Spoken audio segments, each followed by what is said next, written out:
नमस्कार। सत्य हिंदी के इस विशेष कार्यक्रम में आपका स्वागत है। मैं हूं ओंकारेश्वर पांडे। मित्रों, पूरा देश औरंगजेब की कब्र खोदने में लगा हुआ है। कोई उसके पक्ष में, कोई उसके विपक्ष में बातें हो रही हैं। तो आज हमने एक विशेष कार्यक्रम आपके लिए बनाया है। इसका टाइटल है दिमाग लगाएं विदेशी और कब्र खोदेंगे देशी। क्योंकि देशी लोग जो हैं, अपने लोग, इस कब्र में ही जो है अपना गौरव तलाश रहे हैं, भारत का गौरव। और इसीलिए बड़े बड़े नेता, मुख्यमंत्री स्तर के नेता इस तरह की बातों में उलझे हुए हैं। विश्व गुरु का भारत आज कब्र खोद रहा है, क्योंकि सोचने का काम विदेशी फर्मों को दिया जा रहा है। आइए देखते हैं इस पे क्या सच्चाई है, क्या हकीकत है, हमारा देश किस तरफ जा रहा है। मित्रों, दुनिया साइबर क्रांति और आर्टिफिशियल इंटेलिजेंस क्रांति की ओर बढ़ रही है। उसने इसकी नींव बहुत पहले रख दी थी, लेकिन दुर्भाग्य से भारत में जो हम सपना देख रहे हैं कि 2047 तक हम एक विकसित राष्ट्र बनेंगे, विश्वगुरु बनेंगे, यहाँ पर कब्र खोदने का काम, मस्जिदों पर तिरपाल डालने का काम, यही सब चल रहा है। और हमारा जो नारा था एआई से अमेरिका इंडिया, अमेरिका और भारत, वो भी सफल नहीं हो पाया। आर्टिफिशियल इंटेलिजेंस यानी एआई को भारत अपनी आई यानी माई भी नहीं बना पाया है, उस रूप में भी नहीं बना पाया। आप मेरा इशारा समझ रहे होंगे कि इस बात को किसने कहा था और हम किस दिशा में जा रहे हैं। तो आइए, इनोवेशन में भारत कहां पहुंच रहा है, दुनिया कहां पहुंच रही है, उसकी देखते हैं एक दास्तान। मित्रों, गूगल की जो पेरेंट कंपनी है अल्फाबेट, उसने हाल ही में 32 बिलियन डॉलर का एक वो खरीदा है। साइबर जो इसराइल की सुरक्षा कंपनी है, उसके साथ एक समझौता किया है। और उसकी एक कंपनी थी जिसका नाम था विज। उस विज को उसने 32 बिलियन डॉलर में खरीदा है। और इस सौदे से दुनिया भर की टेक इंडस्ट्री में हलचल मच गई है कि साहब, ऐसी क्या कंपनी है कि उसको गूगल ने खरीदा, और वो भी 32 बिलियन डॉलर में खरीदा। तो ये सिर्फ न सिर्फ इजराइल के लिए एक बहुत बड़ा टेक एग्जिट है, बल्कि इसने ये भी साफ संकेत दे दिया है कि अगली जो वैश्विक क्रांति होने वाली है, वो साइबर सिक्योरिटी में, एआई यानी आर्टिफिशियल इंटेलिजेंस में और क्लाउड टेक्नोलॉजी में होने वाली है। लेकिन सवाल यह भी उठता है कि जिन भारतीय दिमागों ने माइक्रोसॉफ्ट जैसी कंपनी, गूगल, एडोबी, आईबीएम जैसी कंपनियों को संभाल रखा है, उसका भारत में क्या हाल है। वो भारत में कोई इस तरह का artificial intelligence, open AI, Nvidia या विज क्यों नहीं बना पा रहे हैं। आज अमेरिका में जब राष्ट्रपति डोनाल्ड ट्रंप 52.7 बिलियन डॉलर के चिप्स एंड साइंस एक्ट पर बहस कर रहे हैं कि इसको होना चाहिए कि नहीं होना चाहिए, पूरे अमेरिका में ये बहस चल रही है। यूरोप में आर्टिफिशियल इंटेलिजेंस के आचार संहिता को लेकर तीसरे मसौदे पर चर्चा चल रही है। चीन में एआई निर्मित सामग्री पर अनिवार्य रूप से लेबलिंग करने की बहस हो रही है और वो उसको लागू करने जा रहा है। जापान अपने एआई के नैतिक ढांचे को मजबूत कर रहा है और कजाकिस्तान जैसा छोटा सा देश मानवीय पर्यवेक्षण को प्राथमिकता दे रहा है आर्टिफिशियल इंटेलिजेंस में। तो हमारे यहां भारत में मस्जिदों पर तिरपाल डालने का काम हो रहा है, औरंगजेब की कब्र खोदने का काम हो रहा है, और शिंदे की गद्दारी को लेके बहस हो रहा है। और वो भी एक, जब हास्य कलाकार ने कुछ कह दिया उसको लेके। सोचिए हम कहां जा रहे हैं। भारत एक तरफ एलन मस्क के स्टार लिंक की चर्चा कर रहा है। रिलायंस के जियो और भारती मित्तल के एयरटेल ने एलन मस्क के स्पेसएक्स से समझौता भी कर लिया है कि उसको किस तरह भारत लाया जाएगा या नहीं लाया जाएगा। उसके सुरक्षा पहलुओं को लेकर देश भर में बातचीत हो रही है, बहस हो रही है कि अपना संचार तंत्र, अपना इंटरनेट एलन मस्क के हवाले कर देना कितना सुरक्षित होगा या नहीं होगा। तो इस बारे में ये भी जानना हमारे लिए जरूरी है कि हम जो स्पेस टेक्नोलॉजी की बात करते हैं, स्पेस में भी हम अग्रणी देशों की कम पंक्ति में खड़े होने की बात करते हैं। दुनिया उससे लोहा लेता रहा है, जो पहले नंबर की जो कंट्रीज हैं, देश हैं, उनसे लोहा लेता रहा है।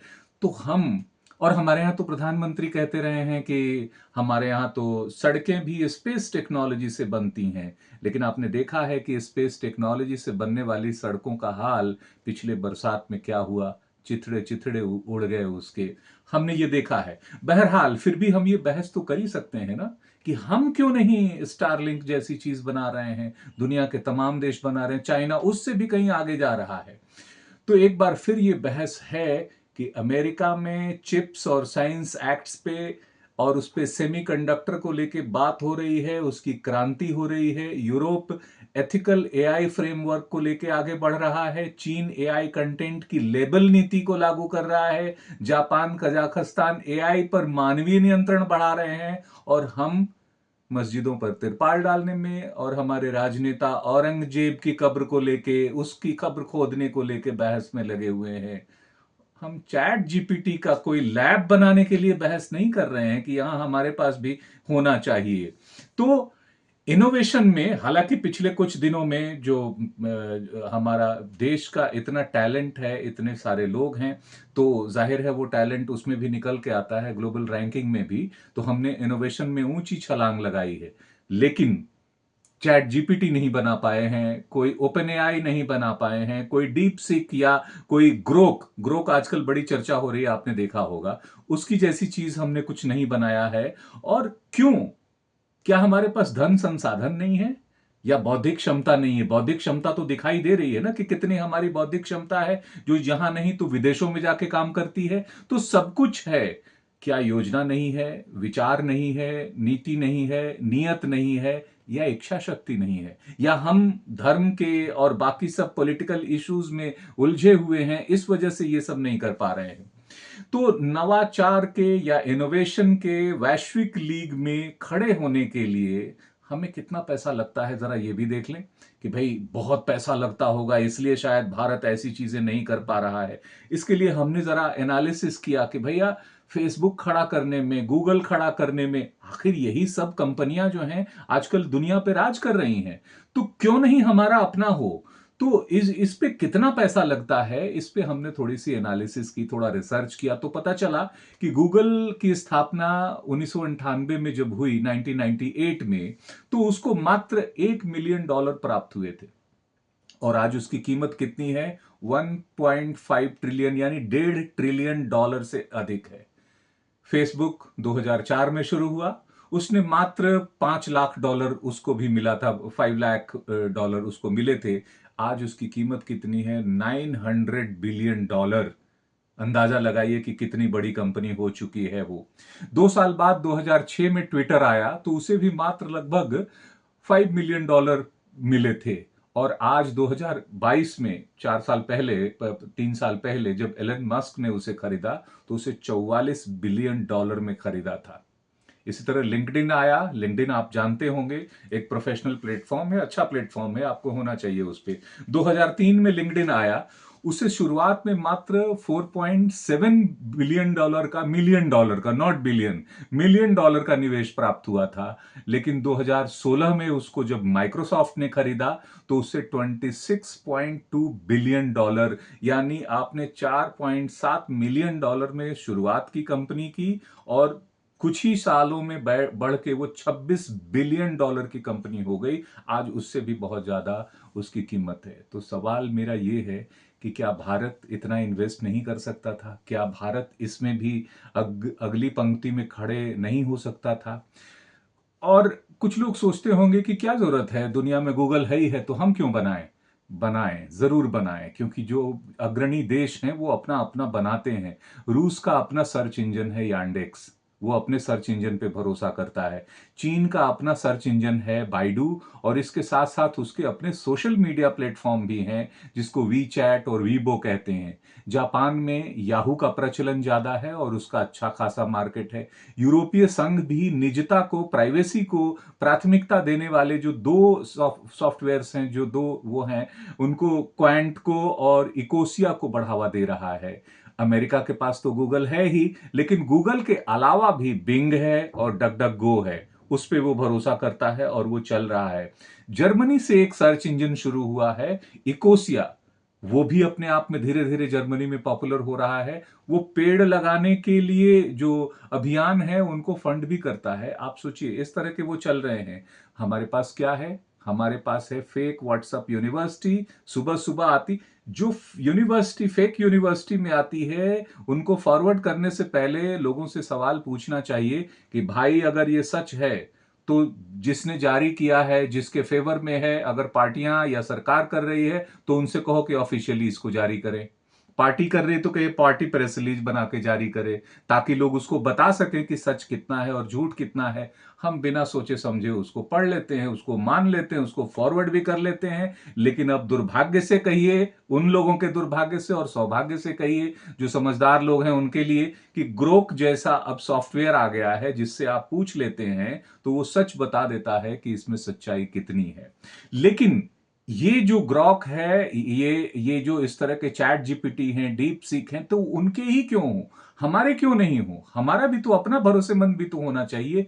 असली सवाल आज के इस प्रोग्राम में हम यही आपको उठाना चाहते हैं कि हमारे पास जो टेक्नोलॉजी है, उस टेक्नोलॉजी का इस्तेमाल करके हमारी जो बौद्धिक क्षमता है, और अब पैसों की भी कोई कमी नहीं है, इसका इस्तेमाल करके हम इनोवेशन के क्षेत्र में दुनिया में आगे बढ़े। क्योंकि आप विश्व गुरु बनना चाहते, कौन नहीं बनना चाहता है कि भारत हमारा देश विश्व गुरु बने? विश्व गुरु ज्ञान से बनेंगे ना, लेकिन ज्ञान की स्थिति क्या है हम आपको आगे चल के दिखाते हैं। तो इसमें अभी जो ये है, हमारी जो स्थितियां हैं वो बड़ी कमजोर हो रही हैं। अब आप देखिए हमारे यहाँ टैलेंट कितना मजबूत है, उसकी थोड़ी सी वानगी आपको दिखा देते हैं। गूगल है, माइक्रोसॉफ्ट है, अमेजॉन है, एडोबी है, आईबीएम है, नवीलिया है, नेटऐप्स है।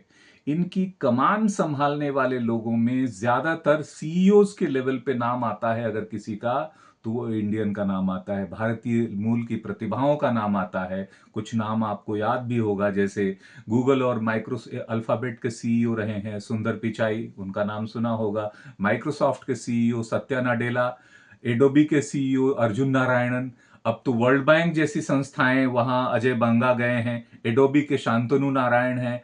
पालो आल्टो नेटवर्क्स के निकेश अरोड़ा है, और प्रग अग्रवाल जो पूर्व ट्विटर के सीईओ हैं। तो इस तरह की लिस्ट बहुत लंबी है, बहुत लंबी है, इतनी लंबी कि उसको उसके बिना लगता है कि अमेरिका की सिलिकॉन वैली भारतीयों के बगैर पूरी ही नहीं हो सकती। फॉर्च्यून ग्लोबल 500 कंपनीज में से टेक एक्सपर्ट में 30%, 30% से ज्यादा भारतीय मूल के लोग हैं। सी सूट में, उनके सी सूट में मतलब टॉप एग्जीक्यूटिव, उसमें जो डिसीजन मेकर्स होते हैं किसी कंपनी का, सी सूट उसको कहते हैं। सिलिकॉन वैली की हर तीसरी टेक कंपनी के सी सूट में कम से कम एक भारतीय शख्स जरूर है उसमें। और अधिकांश कंपनियों की जो एआई है, क्लाउड है, साइबर सिक्योरिटी है और डाटा साइंस सेंटर है, उसमें भारतीय इंजीनियरों की भरमार है। तो लेकिन भारत में इसका क्यों नहीं दिखता है असर?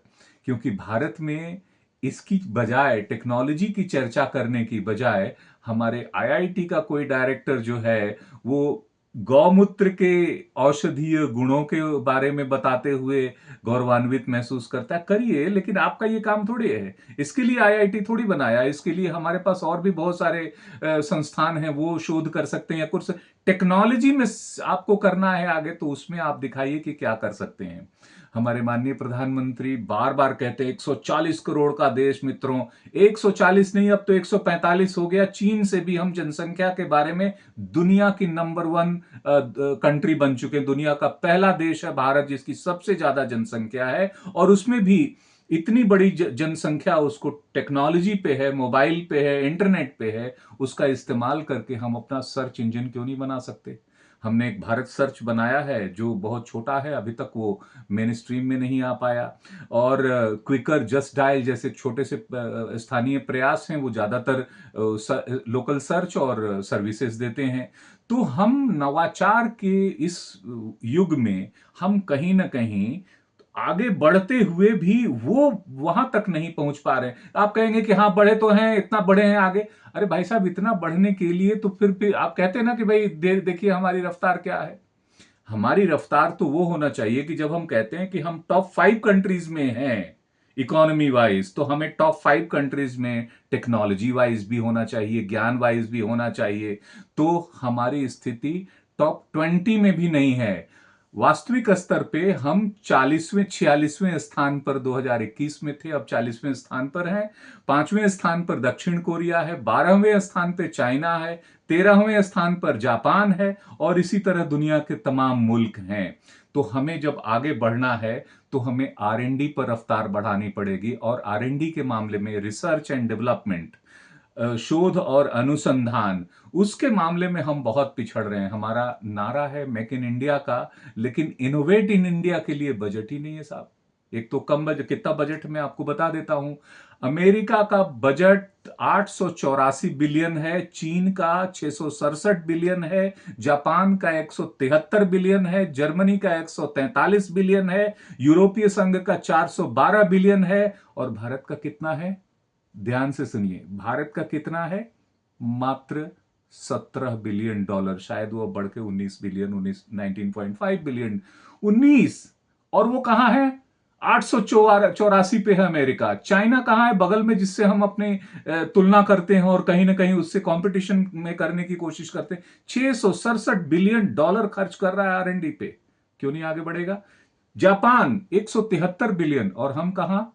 17 बिलियन, 19 बिलियन डॉलर। और उसका भी क्या होता है? उसमें भी एक बड़ा हिस्सा खर्च नहीं हो पाता मित्रों। सर्च करके देखिएगा कि कितना हिस्सा इसका खर्च हुआ। पार्लियामेंट में ये सवाल उठता है और बताया जाता है, पार्लियामेंट्री स्टैंडिंग कमेटी आती है, वो भी कहती है कि इस पे बढ़ाने की जरूरत है। क्यों? क्योंकि हमारे पास वो प्रोसेस नहीं है, हमारे पास वो माइंडसेट नहीं है और हमने जो उसका पैटर्न बना रखा है कि ये तो सिर्फ एकेडमिक्स के थ्रू खर्च होना चाहिए। या मैं आपको बताता हूं, जो R&D का हमारा खर्च है 17.2 बिलियन डॉलर, जो 2021 के हिसाब से ही मान लीजिए उसको, उसका 54%, 54% हिस्सा 4 बड़े सरकारी संस्थानों को ही चला जाता है। अच्छी बात है, जाना चाहिए। DRDO को जाता है, रक्षा अनुसंधान को, अंतरिक्ष विभाग को जाता है 18.4, रक्षा अनुसंधान को 30.7, भारतीय कृषि अनुसंधान परिषद ICAR को 12.4 और परमाणु ऊर्जा विभाग को 11। तो अधिकांश हिस्सा 4 उसको बड़े को चला जाता है। तब भी क्या उपलब्धियां हासिल हो रही हैं? क्या हमारे पास उसका आउटकम आ रहा है? दुनिया कहां बढ़ रही है? ये एक बहुत सोचने वाली बात है। वो सेमीकंडक्टर बना रहे हैं, क्वांटम कंप्यूटिंग पे जा रहे हैं। गूगल ने एक विलो चिप बनाया है मित्रों, मैं उसके बारे में आपको बताना चाहता हूं, सर्च करके देखिएगा। विलो चिप जो क्वांटम उससे बनाया हुआ है, उसकी गणना की क्षमता इतनी है जितना आज का super computer, fastest super computer, जिसको 10 सेप्टिलियन ईयर्स में यानी 10 खरब वर्ष में कर सकता है, उसको वो 5 मिनट में कर देगा। इस रफ्तार से चीजें बढ़ रही हैं आगे। उसकी तुलना में आप देखेंगे तो ये मत कहिए कि हमने थोड़ा सा आगे छलांग लगा लिया। हमारा कंट्री इतना, देश इतना बड़ा है, इतने सारे लोग हैं कि वो तो बढ़ेगा ही, लेकिन मेजर अचीवमेंट्स क्या हैं ये हमें ध्यान देने की जरूरत है और उसके लिए R&D पे, रिसर्च एंड डेवलपमेंट पे हमारा वो बढ़ाना पड़ेगा। आइए एक छोटा सा और भी आपको चर्चा कर देते हैं पेटेंट पे। पेटेंट सबसे बड़ा इंडिकेटर होता है ना कि हम कितना आगे बढ़ रहे हैं। पेटेंट के मामले में भारत ने 2020-21 में मात्र 58,502 पेटेंट के एप्लीकेशन दाखिल किए। मिले कितने? उसमें से 28,391 स्वीकृत हुए, जबकि उसी साल चाइना में 5,30,000, अमेरिका में 3,52,000, जापान में 1,69,000 और कोरिया में 1,35,000 पेटेंट स्वीकृत हुए। तो ये है हमारी रफ्तार। आइए एक और खास बात बताते हैं। इसमें बहुत सी चीजें डिस्कस करने के लिए हैं, मैं आगे भी इस पे चर्चा जारी रखूंगा। लेकिन जो हमने कहा था कि हमारा जो मूल इस प्रोग्राम का भी मोटो था और जो हम आपको कहना चाहते भी थे कि दिमाग लगाएं विदेशी और कब्र खोदेगा देशी। हम तो अपना ध्यान इस पे लगा रहे हैं कि औरंगजेब की कब्र में से क्या निकल जाए, थोड़ा हमारा पॉलिटिकल गेम चमक जाए, लेकिन हमारा ध्यान क्वांटम की तरफ कम है, इनोवेशन की तरफ कम है, AI की तरफ। इवेंट कर देने से नहीं होगा, 2-4 इवेंट करने से नहीं होगा, नजर आना चाहिए कि हमने क्या किया। एक सबसे बड़ी चिंताजनक प्रवृत्ति अभी इस सरकार में जो दिखाई दे रही है, ज्यादा बढ़ती हुई दिखाई दे रही है, वो ये है कि हाल के वर्षों में भारत सरकार ने विदेशी फर्मों पर, कंसल्टिंग फर्म्स पे अपनी निर्भरता बढ़ा दी है। मित्रों, अधिकांश मंत्रालयों के, कई मंत्रालयों के, और ये फैक्ट्स पे आधारित है, मैं आपको बता रहा हूं, क्योंकि आरटीआई से एक जवाब आया कि उसमें कम से कम हमारी जो मंत्रालय हैं, 308 ऐसे विभिन्न सरकारी विभाग और मंत्रालय के 308 असाइनमेंट ऐसे थे जो कि बिग फोर कहे जाने वाले जो टॉप कंसल्टिंग फर्म्स हैं, जो ज्यादातर विदेशी हैं, बिग फोर प्लस मैकेंजी कहा जाता है उसको, उसमें आते हैं आपके पीडब्ल्यूसी, PricewaterhouseCoopers, Deloitte, Ernst and Young and KPMG, और जाहिर है मैकेंजी। तो ये बिग फोर प्लस वन है, और इनमें से ज्यादातर यूके, अमेरिका, नीदरलैंड्स में वो वहां पर होते हैं, वहां के हैं। भारत में इनकी मजबूत मौजूदगी है, लेकिन नियंत्रण नीतियां और रणनीति विदेश से बनती है। तो क्या हम अपना पूरा ब्रेन आउटसोर्स कर देना चाहते हैं? क्या हमारे पास इतने सारे आईआईटीज, जितने बड़े आईआईएससी भी हैं, आईआईएम्स भी हैं, कोई ऐसा नहीं है कि आपका काम कर सके?